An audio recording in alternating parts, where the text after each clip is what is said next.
The building you see here was almost completely laid out by DJ MMS, an event producer and label manager here in Sindia. And naturally, the first thing we did upon our arrival was to go check it out. All right, so this is my voice in the middle of the room. As you can see, it's untreated. There is nothing on the walls, it's bare concrete. And the idea was to at least get a sound out of it that is not what you hear right now.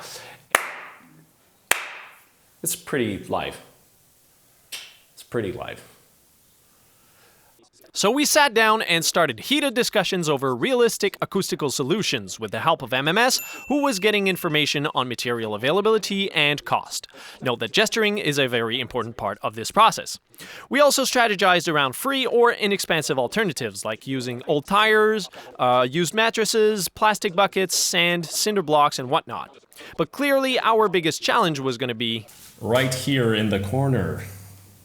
Yes. So that's going to be kind of an issue. We're going to think of a strategy to correct that as much as we can and hopefully get the best out of it. So after pulling our pants up, taking some crude measurements, making a list, and checking it twice, we were ready to go for shopping in the city of Bignona. Bignona is about halfway between Ziguinchor and Sindia. By car, it's a 25-minute ride.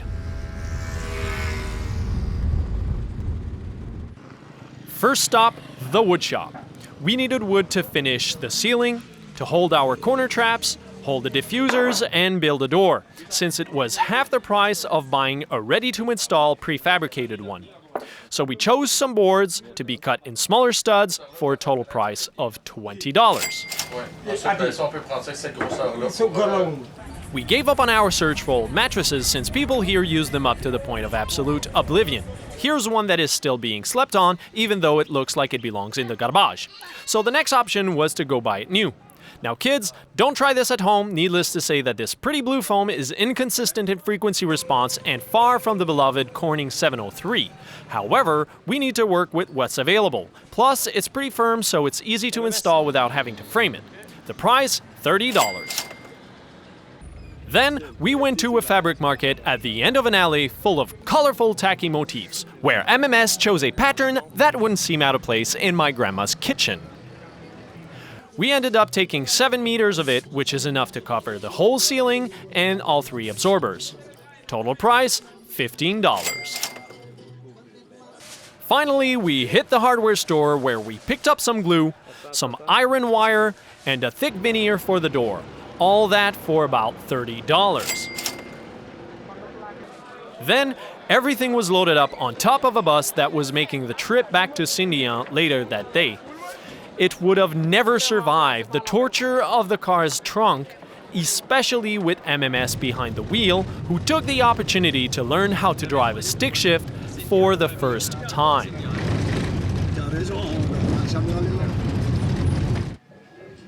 Back in Sindia, we managed to find some tools, a loan from the local carpenter who was working on the door.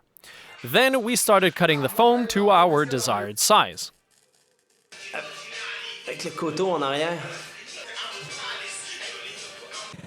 MMS went out to buy 2 sheets of veneer for the corners and diffusers. Total price, $20. We immediately segmented everything to make sure that we had all the wood required. This is the moment I realized that I take my power tools for granted. While I finished the cutting, Simon went out to the local hardware store to buy some concrete nails. All 11 of them. This is not a joke. So he found someone who could go buy us a box full of them in Bignona. The last sheet I cut was a bit wavy, so I clamped it down to a flat surface with some cinder blocks, watering it every now and then.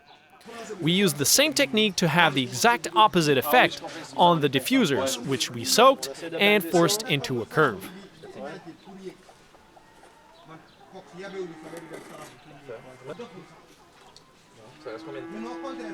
By the way, this tattoo says 1073 for the geeky reason you're thinking of. Anyhow, after drying in the sun for about half hour, the wood retained its shape enough for us to be happy and tackle other problems, like trimming uneven ends and cutting 45-degree angles with a hacksaw. Now let me introduce you to Yusuf, the sweetest carpenter who helped us tremendously throughout the whole project. He spent the whole day and night installing the studs supporting the ceiling. Once he was done, we decided to finish the day with the gluing since it had to dry overnight.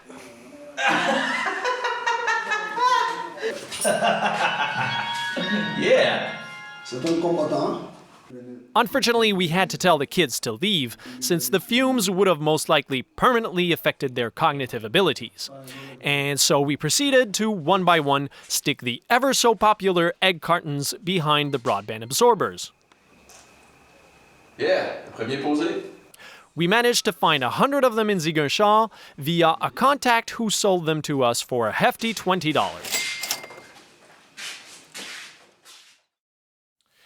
All right, so day number 2, all the woodwork has been finished yesterday pretty late in the night, and as you could see, we were struggling with the glue. It's one of those like rubbery glue. There's apparently a drawing of a space shuttle on it, so we can only imagine someone used it to go into space, and it holds really well on concrete, so we're pleased. Rock and roll. Rock and roll.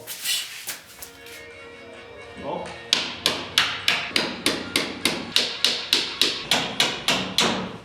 So we installed all 3 corner traps, thanks to the nails which finally arrived from Bignona, and Yusuf checked his ceiling structure to make sure that it was leveled. Then, with the help of a ladder made of tree branches and maneuvering an oil drum with his bare feet, he and our friend Pox installed the plastic tarp that is commonly used on ceiling over here.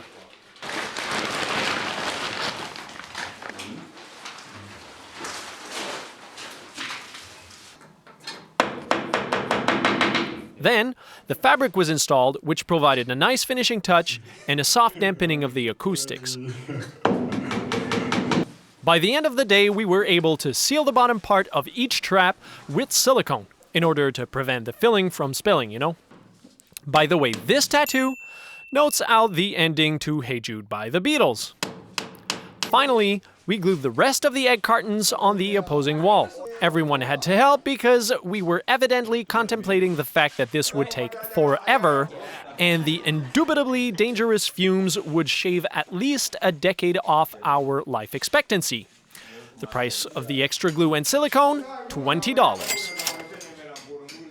Yusuf finished installing the door, and we all went towards a much-needed night of sleep. The next morning, we sent the guys to find massive amounts of sawdust. The strategy behind the traps was to fill the bottom with mass, in this case about a foot of sand, and to fill the rest with something lighter, like sawdust. It's not exactly a Tom Hidley design, but the result is pretty amazing for the price. Hey, so this is an untreated corner. Hey, there's a lot of low-end boominess in there. Yes.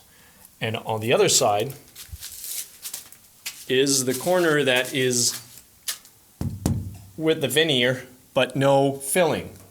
Hey, there's still the low-end boominess.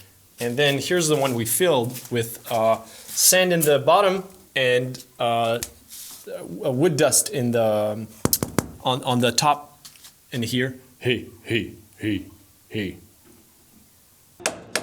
We then went on to install the diffusers and secure the absorbers. Everything seemed to hold fine, which is great, and saying it made an improvement on the sound would be an understatement. We had also noticed a scrap electrical pole outside, which we identified as a potentially great diffuser. So we measured 4 equal parts and proceeded to their separation. Boy, did I miss my power tools then! The only chainsaw available was 40 minutes away, so we decided to simply split the effort. But after a while, there we had it, a pretty diffuser that cost us nothing. To secure the logs on the wall, we used iron wire, and that pretty much did the trick. Yes. Okay. Then the electrician showed up. We had previously established with him that the cheapest solution was to tap into the house's existing breaker box and draw a new dedicated line directly to the studio. We had also prearranged with him for a ground to be installed, as they are rather uncommon in Africa but essential to a recording studio.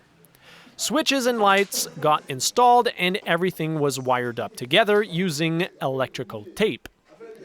The price of the whole shebang? $100. All right, so after 3 long days of working on the studio, we finally got something together. I think it's pretty good, considering the limited means and availability of material. We did something pretty good. And this is my voice in the new acoustics. Now, keep in mind that there is no window from the booth to the control room side. So right now there's still a little bit of reverb coming out of the control room, which eventually is going to get treated. So there you go. Happy about the new room being functional, I started briefing the guys on the microphones we had brought for them, courtesy of Lauten Audio.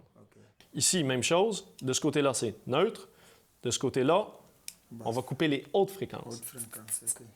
Simon installed a sound card that was donated to him by a friend so we could start a recording, right? Wrong! We were just about to record the very, very first sounds out of this new studio as we heard the distant sound of music. We found out that there was a football match and they play music while the football is happening. So we're gonna wait an hour or two till the match is over so we can finally record, because there is no doors or windows in this studio.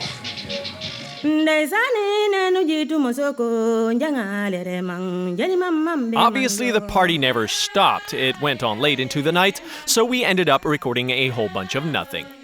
Additionally, Simon and I had to leave the next morning since we had other recordings to attend to elsewhere.